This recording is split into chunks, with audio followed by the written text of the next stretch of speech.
আসসালামু আলাইকুম সম্মানিত দর্শক, সকলকে ইউনুস এগ্রোর পক্ষ থেকে স্বাগতম। তো সবাই দেখতে পাচ্ছেন আমার স্মার্ট কৃষির প্রজেক্ট। আমার এই প্রজেক্টের বয়স বীজ রোপণ থেকে শুরু করে আজকে 38 দিন। তো 38তম দিনে সবাই দেখতে পাচ্ছেন আমার প্রজেক্টের আপডেট। তো আমার এই প্রজেক্টে আমি বেশ কয়েকটা জাত লাগিয়েছিলাম।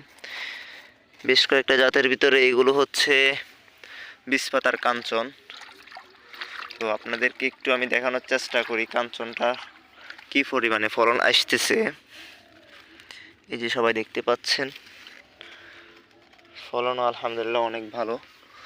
আর দেখতে পাচ্ছি এগুলোর ম্যাক্সিমাম গিটে গিটেই দেখতেছি শশা সেট আপ হচ্ছে। এই যে দেখতে পাচ্ছেন দুইটা গাছে দুইটা শশা। এই যে দেখতে পাচ্ছেন একেবারে গোদ থেকেই ফল সেট আপ হয়েছে আলহামদুলিল্লাহ। এই যে দেখতে পাচ্ছেন একেবারে গোদ থেকে ফল সেট আপ হয়েছে। তো দেখতে পাচ্ছি এটা একটা খুবই ভালো জাত। আর গাছের গ্রোথ আলহামদুলিল্লাহ অনেক ভালো রয়েছে। এই যে দেখতে পাচ্ছেন প্রত্যেকটা গিটে গিটে জালি আসতেছে, ফল সেট আপ হচ্ছে ভালোই। এই যে আপনাদেরকে একটু দেখানোর চেষ্টা করি, এই যে আরেকটা জালি। তো আমার এই প্রজেক্টে বেশ কয়েকটা সমস্যার আমি সম্মুখীন হয়েছিলাম। তো এখন আলহামদুলিল্লাহ মোটামুটি রোগমুক্ত আমার এই প্রজেক্ট। বেশ কয়েকদিন আগে আমি ডাউনি মিলডিও সমস্যার সম্মুখীন হয়েছিলাম। তো আপনাদের প্রজেক্টে যদি ডাউনি মিলডিও সমস্যা দেখা দেয়, আপনারা কপালটা স্প্রে করতে পারেন। কপালটা স্প্রে করার পর আমার প্রজেক্টে মোটামুটি ডাউনি মুক্ত হয়ে গেছে আলহামদুলিল্লাহ। আর ওই পাশটাতে আমার প্রজেক্টে রয়েছে গ্রিন বিউটি।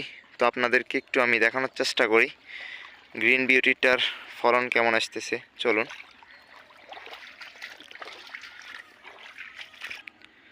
তো দর্শক দেখতে পাচ্ছেন এগুলো হচ্ছে গ্রিন বিউটি। একটু দেখানোর চেষ্টা করি গ্রিন বিউটিটা কেমন পরিমাণে ফলন আসতেছে। এই দেখতে পাচ্ছেন একেবারে গোদ থেকে জালি সেট আপ হয়েছে। আর গাছের গ্রোথটা একটু দেখানোর চেষ্টা করি। এই যে কি পরিমাণে গ্রোথ। বীজ রোপণ থেকে আজকে 38 দিন। তো 38তম দিনে গাছের গ্রোথ আলহামদুলিল্লাহ খুবই ভালো। এই যে দেখতে পাচ্ছেন, আর প্রতিটা গিটে গিটে দেখতেছি জালি আসতেছে মোটামুটি। কিছু হয়তো মিস হতে পারে। এই যে আপনাদেরকে একটু দেখানোর চেষ্টা করি এই গাছটা কি পরিমাণে জালি আসতেছে।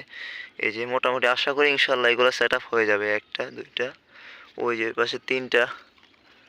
আর পুরুষ ফুলের প্রয়োজন রয়েছে। এগুলো হচ্ছে পুরুষ ফুল। পুরুষ ফুল না থাকলে পরাগায়নের সমস্যা হয়। তো আমার প্রজেক্টের আপডেট এখন এইটা। আর আপনাদের প্রজেক্টে বিশেষ একটা পরিচর্যা করবেন। এই যে দেখতে পাচ্ছেন এই ডগাটা নিচের দিকে নেতিয়ে পড়ে যাচ্ছে।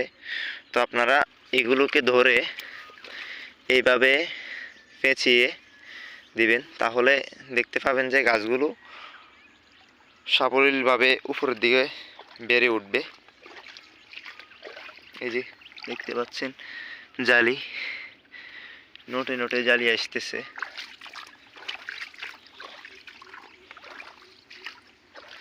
তো সকলে আমার এই প্রজেক্টের জন্য দোয়া করবেন। আসসালামু আলাইকুম ওয়া রাহমাতুল্লাহ।